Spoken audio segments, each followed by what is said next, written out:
Pada awal 2022, ketika bayang-bayang pandemi COVID-19 mulai memudar, Mutia dan sahabatnya Rara merasa terkekang oleh rutinitas Jakarta yang menyesakan. 2 tahun terkurung oleh PSBB dan larangan bepergian telah mengikis semangat mereka, meninggalkan kerinduan mendalam akan petualangan. Langit Jakarta yang selalu kelabu oleh polusi, seolah mencerminkan kelelahan batin mereka. Ketika pemerintah melonggarkan aturan, sebuah libur panjang muncul seperti oase di padang pasir.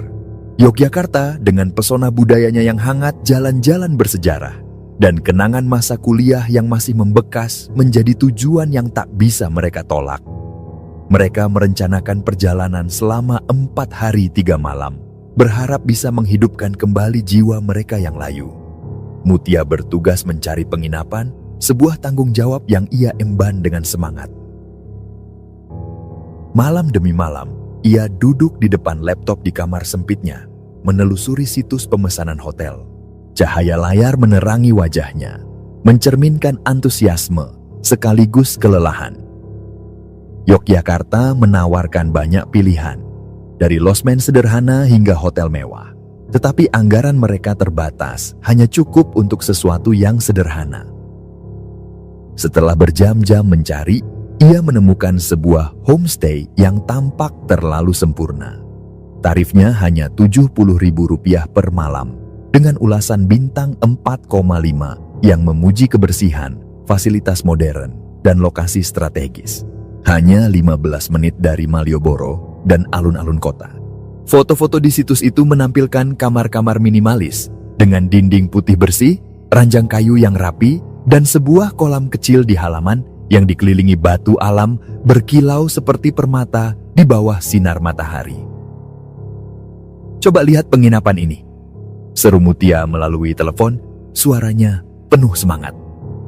Rara, yang sedang memesan tiket kereta di kamarnya yang penuh buku, setuju setelah melihat gambar-gambar itu. "Murah banget itu, Mut. Kayaknya penginapannya cozy.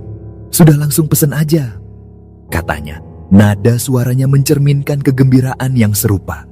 Namun, di balik antusiasme itu, Mutia merasakan keraguan kecil yang sulit dijelaskan.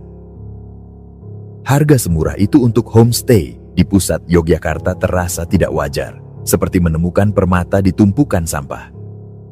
Ia membaca ulasan dengan cermat, mencari tanda-tanda bahaya, tetapi semua tampak positif.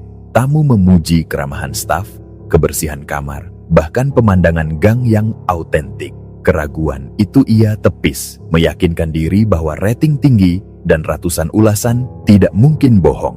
Ia memesan kamar untuk 3 malam, membayar lunas di muka, jantungnya berdegup antara gembira dan cemas.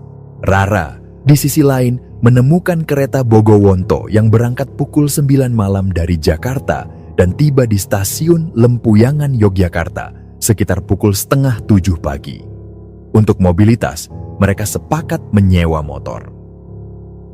Rara menghubungi seorang kenalan dari temannya, seorang pria lokal bernama Adi, yang menawarkan jasa sewa motor dengan harga terjangkau. Rencana mereka terasa mulus, seperti puzzle yang pas di setiap sisinya. Dan Yogyakarta menanti dengan janji petualangan. Hari keberangkatan tiba. Stasiun Gambir malam itu ramai, dipenuhi pelancong yang merayakan kebebasan baru pasca pandemi. Udara terasa penuh harapan, meski bercampur aroma keringat dan asap rokok. Mutia dan Rara duduk di gerbong kereta, membawa tas ransel penuh pakaian dan impian. Rara, dengan rambut panjangnya yang diikat rapi, memainkan ponselnya, sesekali terkikik membaca ulasan lucu tentang warung makan di Yogyakarta. Mutia menatap jendela, melihat lampu-lampu kota perlahan menghilang, digantikan kegelapan pedesaan yang luas. Di dalam hati, ia merasa perjalanan ini akan istimewa, tapi ada getar aneh di dadanya, seperti bisikan yang tak bisa ia tangkap. Kereta melaju mulus sepanjang malam, suara roda besi di rel menjadi lagu pengantar tidur. Mutia terlelap di kursi, bermimpi tentang candi-candi kuno dan pasar malam yang ramai.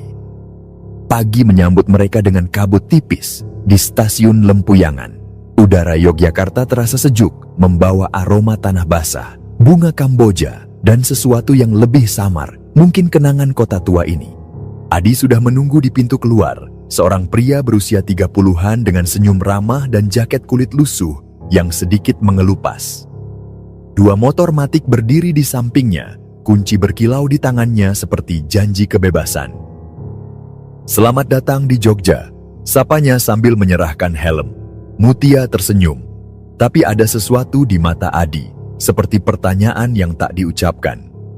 "Apa sudah dapat penginapan, Mbak?" tanyanya santai. Mutia menyebut nama homestay itu, dan Adi hanya mengangguk pelan. Matanya sejenak menatap kosong sebelum berkata, "Penginapan itu dekat dari sini.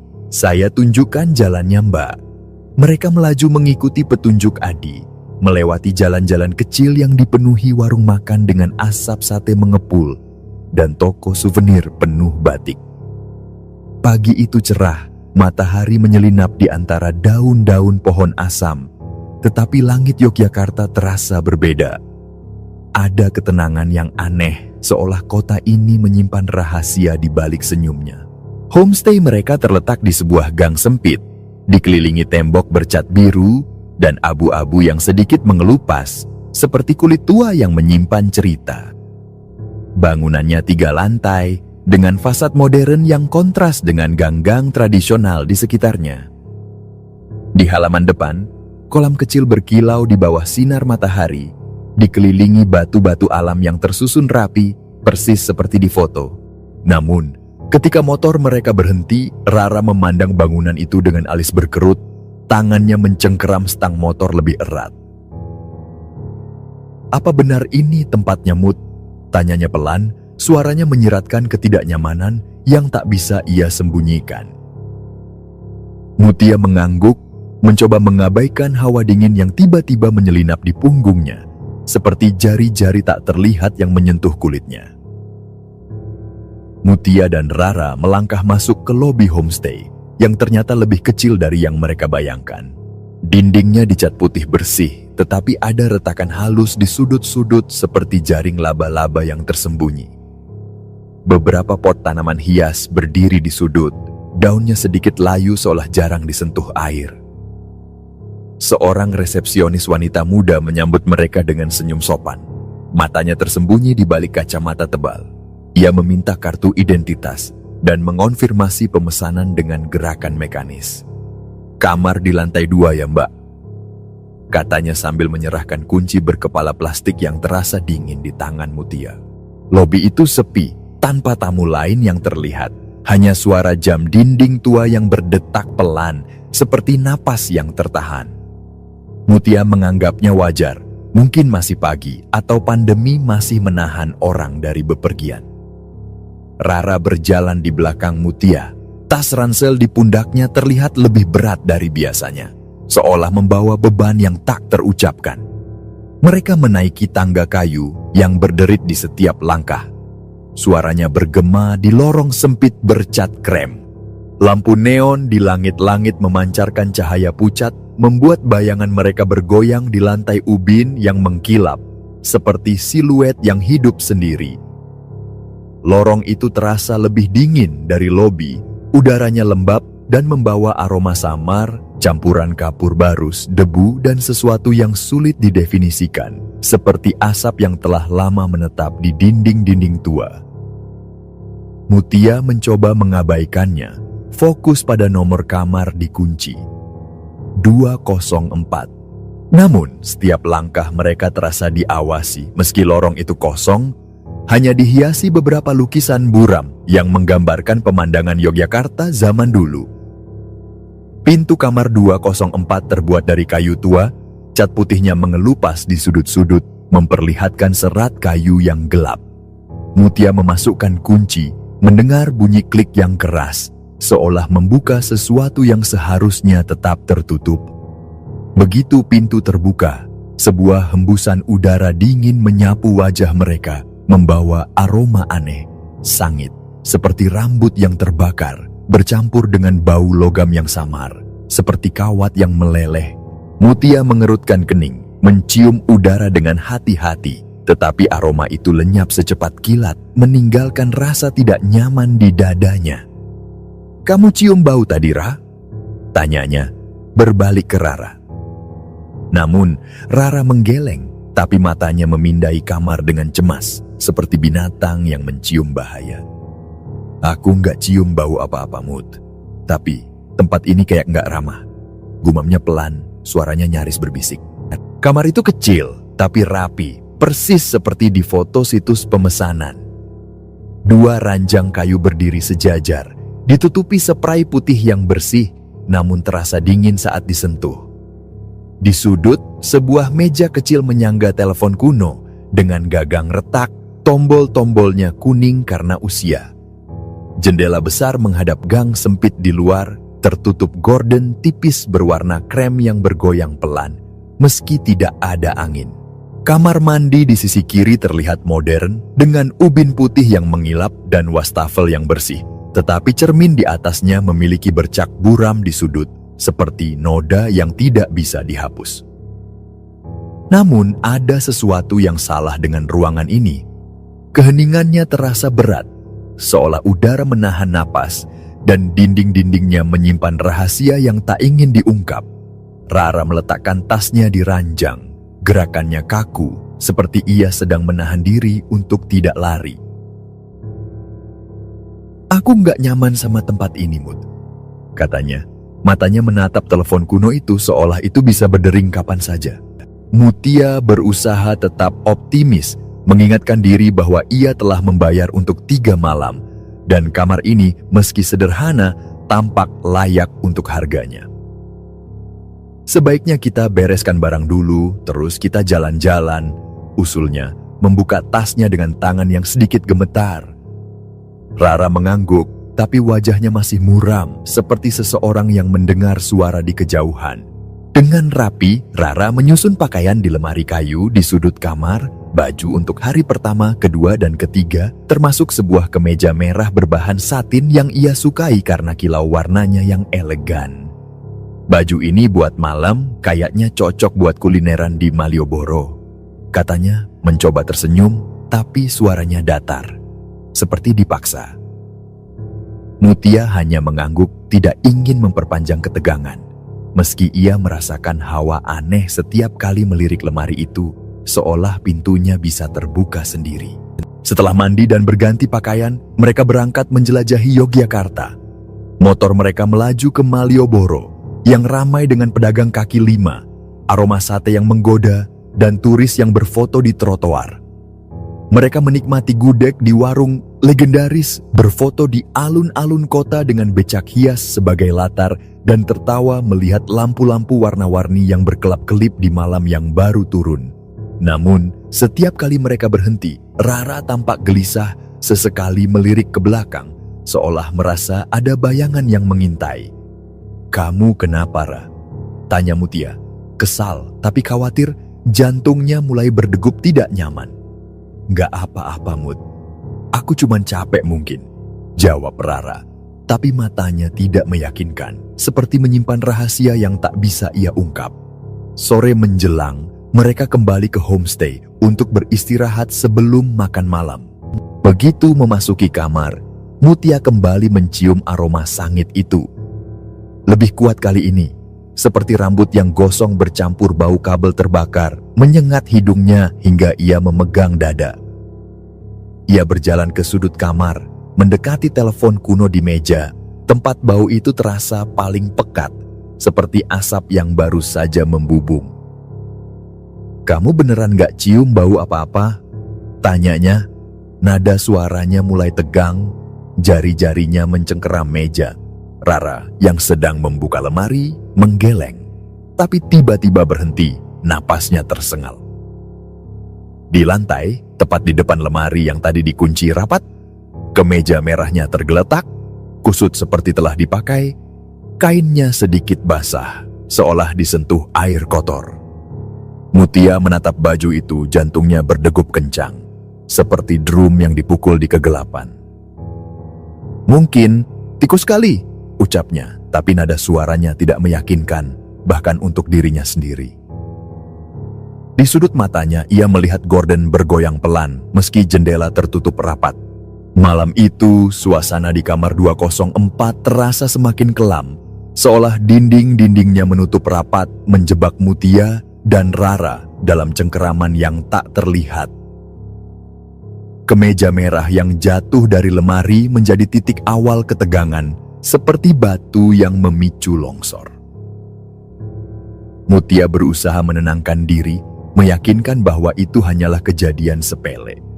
Mungkin lemari tidak terkunci dengan benar, atau angin dari celah jendela yang entah bagaimana masuk. Namun Rara tidak bisa menyembunyikan ketidaknyamanannya.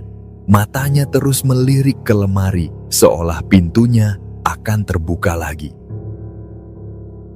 "Aku beneran gak nyaman sama tempat ini, Mut," katanya sambil melipat ke meja merah itu.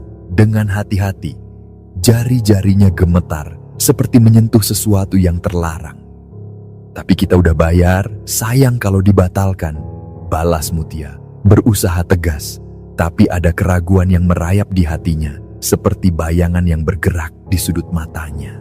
Setelah makan malam di warung soto dekat homestay, di mana aroma kaldu ayam gagal menghibur mereka kembali ke kamar dengan langkah berat. Lorong menuju lantai 2 tampak lebih redup dari pagi tadi. Lampu-lampu neon berkedip pelan, menciptakan bayangan yang seolah menari di dinding. Suara langkah mereka bergema di ubin, tetapi ada bunyi lain. Seperti tapak kaki ringan yang mengikuti, terlalu samar untuk dipastikan. Mutia mempercepat langkah, merasakan hawa dingin yang tidak wajar di tengkuknya, seperti jari-jari es yang menyentuh kulit. Rara yang berjalan di belakang terus menunduk, tangannya mencengkeram tali tas dengan erat. Wajahnya pucat seperti kain spray di kamar mereka. Di dalam kamar, Mutia menyalakan lampu, berharap cahaya itu akan menghapus ketegangan yang membelit. Mereka berganti pakaian dan bersiap tidur, tetapi suasana tidak mengizinkan ketenangan. Rara seperti kebiasaannya memeriksa lemari sekali lagi, memastikan semua barangnya rapi, pintunya terkunci. "Aku kunci beneran kali ini," katanya. Suaranya nyaris seperti mantra untuk menangkal ketakutan. Mutia mengangguk, lalu merebahkan diri di ranjang. Ranjangnya berderit pelan seperti keluhan tua. Namun begitu ia memejamkan mata, aroma sangit itu kembali, kali ini lebih tajam, seperti rambut yang terbakar bercampur bau logam yang menyengat, seolah seseorang baru saja menyalakan api di sudut kamar. Ia duduk tegak, memindai ruangan dengan jantung berdegup kencang. "Kamu cium bau nggak, Ra?" tanyanya. Tapi Rara sudah terlelap, napasnya pelan, wajahnya tampak damai namun rapuh. Mutia bangkit, kakinya terasa berat saat ia mendekati kamar mandi. Tempat bau itu terasa paling kuat. Ia membuka pintu perlahan, setengah berharap menemukan sumbernya. Mungkin kabel korslet atau sampah yang terbakar di gang luar. Namun, kamar mandi itu kosong. Ubinnya mengilap di bawah cahaya lampu neon yang dingin. Ia menyalakan keran wastafel, mendengar air mengalir dengan suara yang terlalu keras di keheningan malam, seperti jeritan yang ditekan. Tiba-tiba bau itu lenyap, digantikan udara dingin yang membuat bulu kuduknya berdiri, seolah ada napas tak terlihat di belakangnya. Ia menutup pintu dengan cepat, tangannya gemetar, dan kembali ke ranjang, mencoba menenangkan diri dengan napas dalam yang sia-sia. Tengah malam, sekitar pukul 1, Mutia terbangun oleh suara pelan, seperti isakan yang tertahan, bercampur napas tersengal. Ia menoleh ke ranjang Rara, melihat sahabatnya meringkuk, wajahnya basah oleh air mata yang berkilau di bawah cahaya lampu. "Kamu kenapa, Ra?" tanyanya, bergegas mendekat, jantungnya berdetak seperti palu. Rara membuka mata, napasnya tersengal, seolah baru saja melarikan diri dari mimpi buruk. "Aku kayak ketindihan tadi, Mut," katanya. Suaranya gemetar seperti kaca yang retak. "Rasanya berat banget, kayak ada yang nahan dadaku." Terus, aku dengar suara orang berbisik, "Panas! Panas!" Mutia mengerutkan kening, mencoba mencerna. Otaknya berputar mencari logika. "Mungkin kamu mimpi, Ra, kamu lagi capek," ucapnya. Tapi kata-katanya terasa kosong, seperti daun kering yang jatuh di angin. Saat mereka berbicara, aroma rambut terbakar itu muncul lagi, lebih pekat dari sebelumnya, menyengat hidung mereka hingga mata Rara berair. Mutia menoleh ke kamar mandi, mendengar suara tetesan air yang tidak seharusnya ada. Keran yang tadi ia matikan, kini mengalir pelan, setiap tetes seperti detik yang menghitung mundur. "Itu suara apa, Mut?" bisik Rara. Matanya melebar, tangannya mencengkeram lengan Mutia.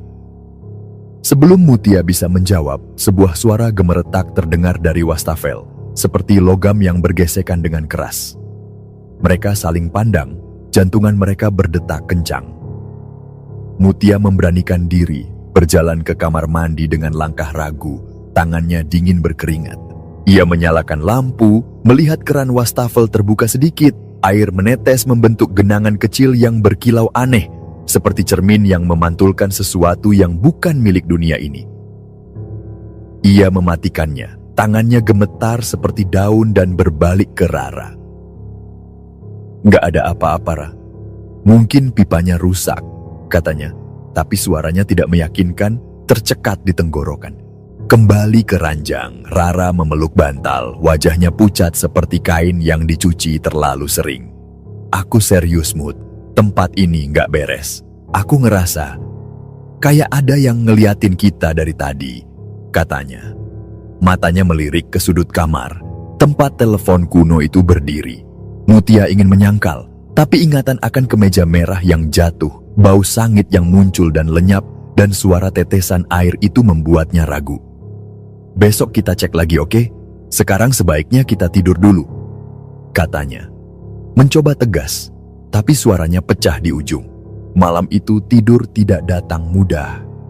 Setiap suara kecil, angin yang menderu di luar jendela, derit ranjang yang tiba-tiba, desis udara dari ventilasi, terasa seperti ancaman. Di sudut kamar, telepon kuno itu seolah memandang mereka.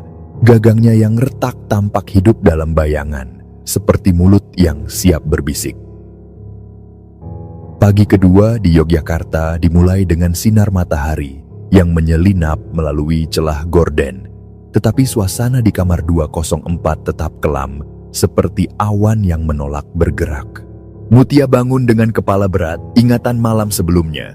Aroma rambut terbakar yang menyengat, keran yang menyala sendiri, dan cerita Rara tentang ketindihan menggantung seperti kabut tebal di pikirannya. Ia menoleh ke ranjang sebelah, melihat Rara sudah bangun, duduk dengan mata merah dan lingkaran hitam di bawahnya, seolah malam telah mencuri nyawanya. "Aku mau pindah penginapan, Mut," kata Rara tiba-tiba.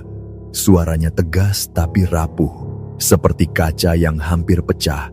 Mutia menghela napas panjang, otaknya masih mencari alasan untuk tetap tinggal. "Kita udah bayar 3 malam di sini. Lagian, mungkin itu cuma sugesti. Ayo, kita jalan dulu, nanti kita pikirkan lagi," jawabnya, berusaha menyuntikkan semangat meski hatinya mulai goyah. Mereka meninggalkan homestay dengan motor menuju Candi Prambanan, berharap keindahan kuil-kuil kuno itu bisa mengusir kegelapan yang menyelimuti mereka. Pagi itu cerah, angin membawa aroma rumput dan batu basah, tetapi Rara tetap pendiam, tangannya mencengkeram stang motor dengan keras. Di Prambanan, mereka berjalan di antara relief-relief kuno, tetapi Rara sering berhenti, melirik ke belakang seolah merasa ada yang mengikuti. Mutia memperhatikan sahabatnya, kekhawatiran mulai menggerogoti hatinya. "Kamu beneran gak apa-apa?" tanyanya saat mereka duduk di warung, minum kelapa muda yang terasa hambar di tenggorokan. Rara menggeleng, tapi tangannya gemetar memegang gelas. Tetesan air membasahi jari-jarinya. "Aku cuman ngerasa aneh, Mut. Kayak ada yang nempel di aku sejak kemarin," katanya pelan, Matanya menatap kosong ke arah candi. Mutia ingin menyangkal, tapi firasat buruk itu kini terasa nyata, seperti bayangan yang merayap di bawah sinar matahari. Sore itu, mereka kembali ke homestay lebih awal, lelah setelah seharian berkeliling. Rara memilih mengenakan kemeja merahnya untuk makan malam, berharap pakaian favoritnya bisa mengembalikan semangat yang hilang. "Bagus kan?" katanya, tersenyum tipis sambil berputar di depan cermin. Kain satin itu berkilau seperti darah segar di bawah lampu neon. Mutia mengangguk, tapi ada sesuatu tentang baju itu. Warna merahnya terlalu mencolok, hampir tidak wajar, seperti mercusuar yang memanggil sesuatu dari kegelapan. Ia menepis pikiran itu, menyalahkan kelelahan atas imajinasinya yang liar. Malam itu, mereka makan di Malioboro, menikmati sate kelatak dan es teh di tengah keramaian pedagang dan turis.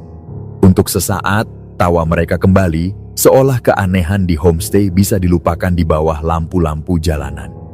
Namun, ketika mereka kembali, suasana berubah drastis. Saat melangkah ke lorong menuju tangga, Mutia melihat sesuatu di balkon lantai 2. Seorang perempuan duduk di kursi rotan, mengenakan baju merah yang berkilau samar, seperti kain yang basah oleh darah. Rambutnya panjang, menutupi wajah, dan tangannya terkulai tak wajar. Jari-jarinya sedikit bergerak, seperti mencakar udara.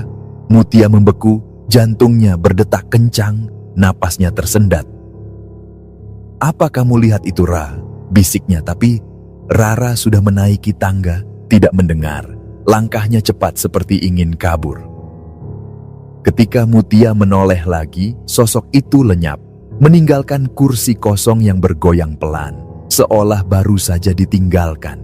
Di kamar, ketegangan kembali menyelimuti mereka seperti kabut dingin. Rara membuka lemari untuk menggantung jaketnya, tapi tiba-tiba menjerit kecil, mundur, hingga menabrak ranjang. Kemeja merah yang tadi ia kenakan, yang seharusnya ada di tubuhnya, kini tergeletak di lantai kamar, kusut dan sedikit basah, seperti telah direndam di air kotor yang berbau logam. Ini nggak mungkin, Mut," katanya.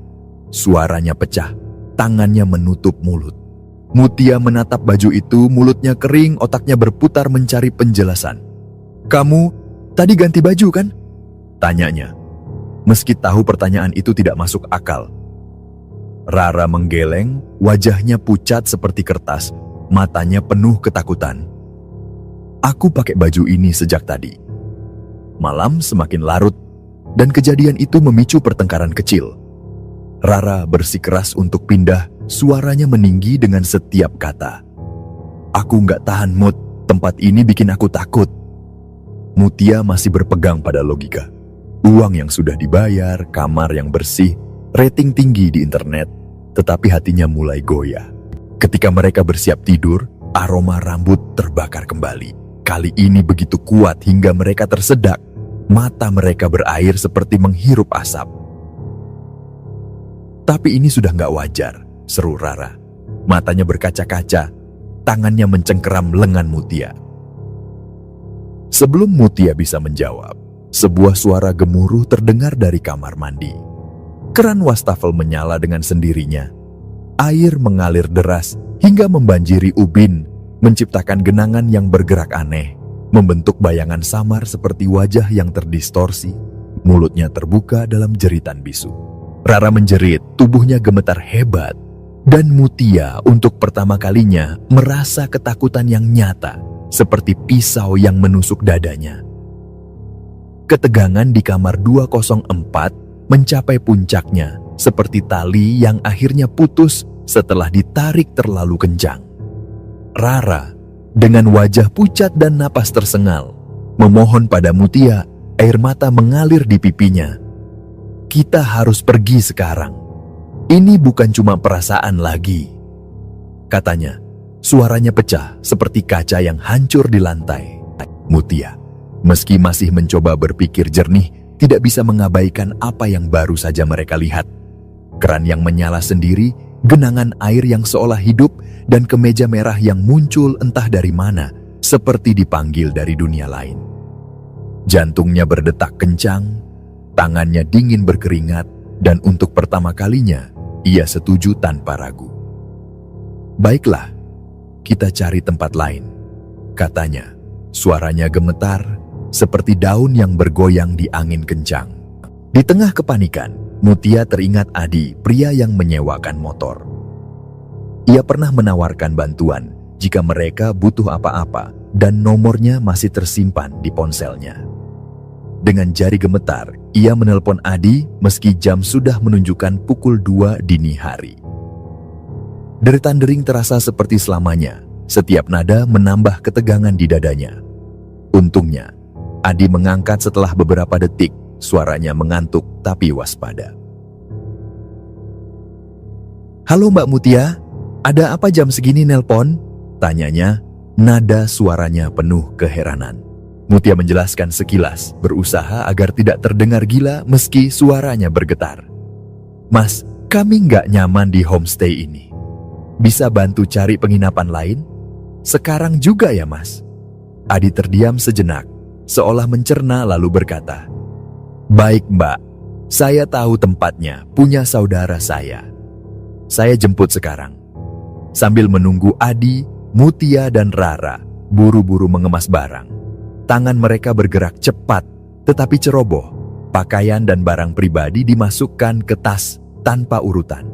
Rara, yang masih mengenakan kemeja merah, tiba-tiba merasa panas luar biasa. Seolah kain itu membakar kulitnya, seperti bara yang hidup. "Baju ini kok kayak kebakar," katanya. Menarik kemeja itu dengan panik. Wajahnya penuh ketakutan. Keringat membasahi dahinya, meski pendingin ruangan menyala dingin. Mutia, yang juga merasa gerah meski udara di kamar terasa seperti es, menyuruh Rara melepas baju itu. "Ganti bajunya sekarang, jangan kita bawa baju itu," perintahnya. Suaranya tegas, tetapi penuh ketakutan. Rara mematuhi, melempar kemeja merah ke sudut kamar seperti barang terkutuk. Kainnya jatuh dengan suara basah yang aneh, seperti sesuatu yang hidup. Namun, ketika mereka hendak pergi, aroma rambut terbakar kembali menyerang, begitu pekat hingga mereka tersedak. Tenggorokan mereka terasa seperti terbakar. Dari kamar mandi, suara tetesan air terdengar lagi, lambat dan teratur, diikuti bisikan pelan, "Panas, panas," yang bergema di dinding seperti suara dari lubang yang dalam. Mutia dan Rara membeku, mata mereka saling bertemu penuh kengerian. Tanpa kata-kata mereka berlari keluar kamar. Tidak peduli tas yang tertinggal, kaki mereka menghentak ubin dengan keras. Lorong homestay terasa lebih panjang dari sebelumnya. Lampu-lampu neon berkedip-kedip, menciptakan bayangan yang bergerak di dinding, seperti tangan-tangan yang mencoba meraih. Di tangga, Mutia sempat menoleh ke balkon. Sosok perempuan berbaju merah itu berdiri di sana lagi, kali ini dengan wajah samar yang menatap mereka. Mulutnya terbuka seperti hendak berteriak. Matanya hitam legam seperti sumur tanpa dasar. Mutia menahan jeritan, menarik tangan Rara hingga mereka sampai di lobi. Napas mereka tersengal seperti pelari yang dikejar. Resepsionis malam, seorang pria tua dengan wajah keriput, memandang mereka dengan tatapan kosong, seolah tidak terkejut melihat tamu lari tengah malam. Matanya mengikuti mereka hingga pintu keluar. Tetapi ia tidak berkata apa-apa, hanya mengangguk pelan seperti mengetahui sesuatu yang mereka tidak tahu. Adi tiba beberapa menit kemudian, motornya berhenti di depan gang dengan suara mesin yang memecah keheningan. Ia tidak bertanya banyak, hanya meminta mereka naik dengan cepat. Matanya sesekali melirik ke arah homestay dengan ekspresi yang sulit dibaca. Dalam perjalanan ke penginapan baru, Mutia dan Rara tidak berbicara. Napas mereka masih tersengal. Tangan mereka mencengkeram jok motor dengan keras. Penginapan baru itu adalah sebuah homestay milik Tante Adi. Sebuah rumah joglo sederhana dengan halaman penuh bunga melati yang harum, kontras dengan aroma sangit yang masih terasa di ingatan mereka. Di sana, mereka akhirnya bisa bernapas lega meski bayangan kamar 204 masih menghantui seperti noda yang tidak bisa dihapus. Setelah menenangkan diri di teras homestay, dengan secangkir teh hangat yang gagal menghangatkan tangan mereka, Adi duduk bersama mereka. Cahaya lampu teras menerangi wajahnya, memperlihatkan kerutan di dahinya. "Kok bisa sih nyewa homestay itu, Mbak?" tanyanya. Alisnya berkerut, nada suaranya penuh keheranan bercampur kekhawatiran. Mutia menjelaskan tentang situs pemesanan, harga murah yang menggoda, dan ulasan bagus yang meyakinkan. Adi menghela napas panjang, matanya menatap ke kegelapan malam. "Mbak belum tahu ceritanya ya?" katanya pelan, suaranya nyaris berbisik, seperti takut didengar sesuatu di sekitar mereka. Ia lalu menceritakan kisah kelam dari tahun 90-an. Seorang wanita berselingkuh di homestay itu, dilabrak oleh istri sah dan ibunya yang penuh amarah.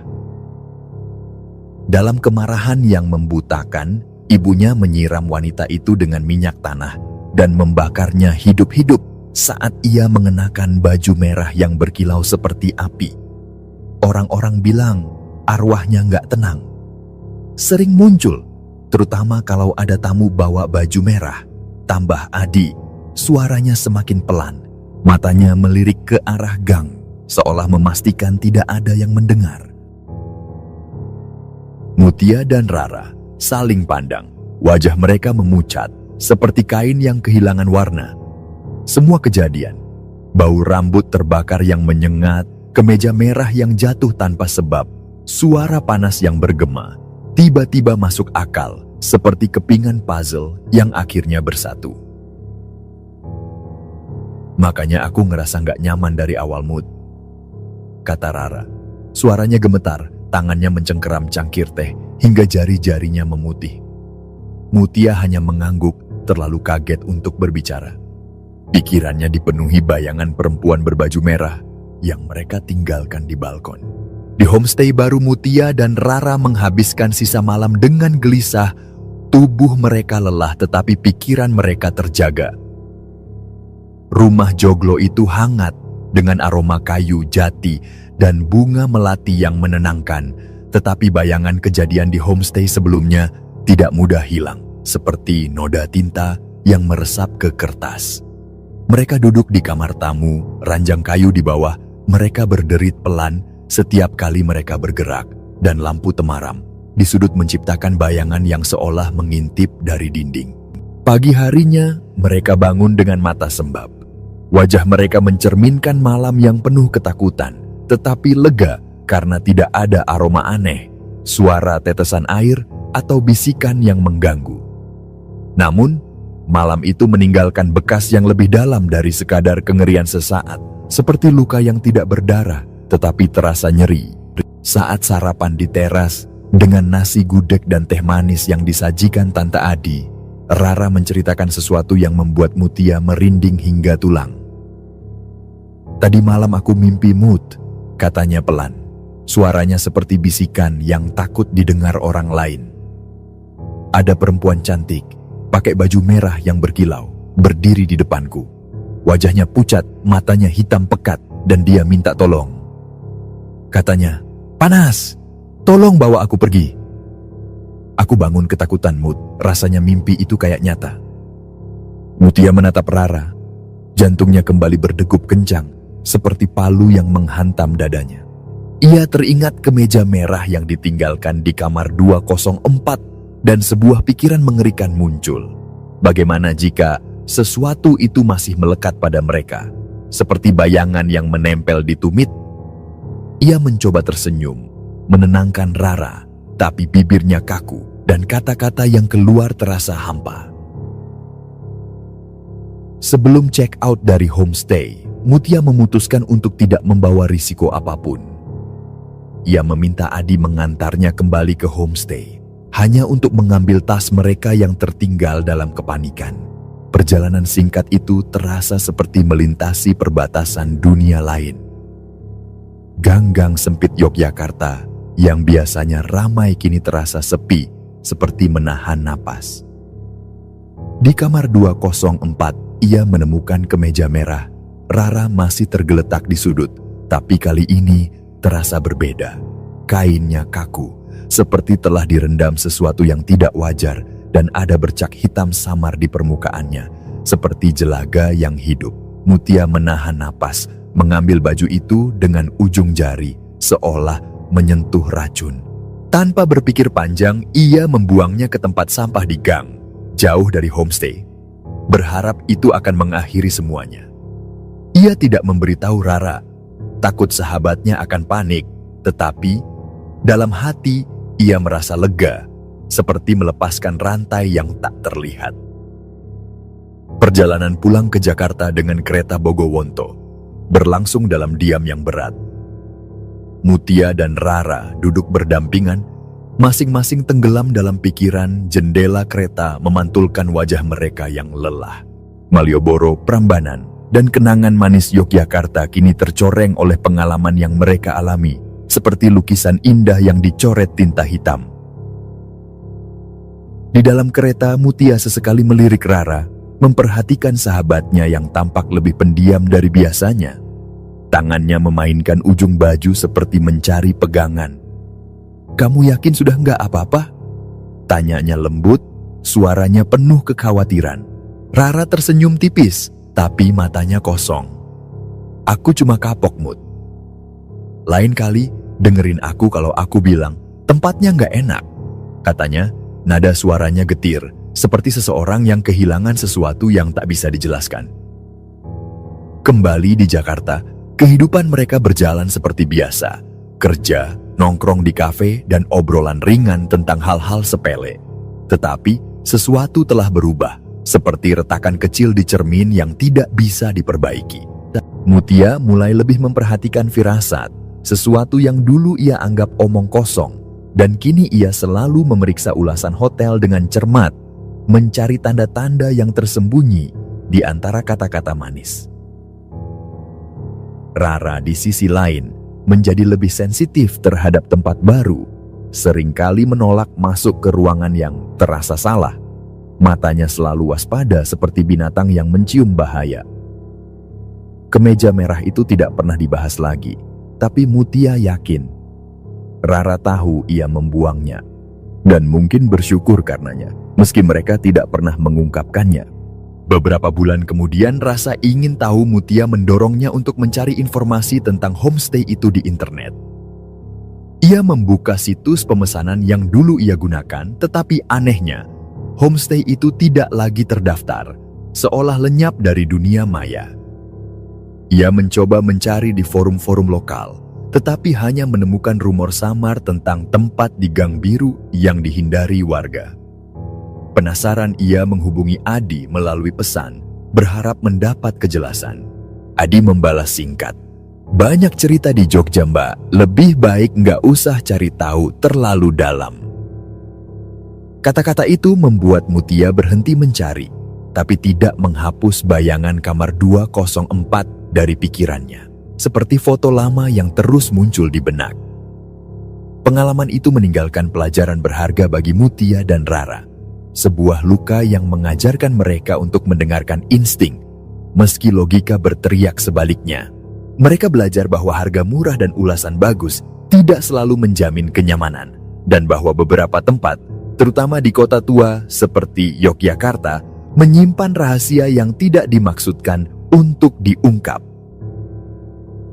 Yogyakarta, dengan segala keindahannya, kini memiliki sisi gelap dalam ingatan mereka. Sebuah pengingat bahwa dunia ini kadang berbagi ruang dengan sesuatu yang tak terlihat. Di malam-malam sepi di kosannya, Mutia kadang teringat wajah samar perempuan berbaju merah itu. Bukan di balkon atau kamar mandi, tapi di mimpi Rara, meminta tolong dengan suara yang penuh keputusasaan, matanya hitam seperti malam tanpa bintang. Ia bertanya-tanya, apakah mereka benar-benar telah meninggalkan sesuatu di Yogyakarta? Atau apakah sebagian dari kamar 204 masih mengikuti mereka, tersembunyi dalam bayangan yang menari di sudut kamar? Ia tidak pernah menemukan jawaban, tetapi satu hal pasti, ia tidak akan pernah memesan homestay dengan harga terlalu murah lagi. Dan warna merah kini selalu membuatnya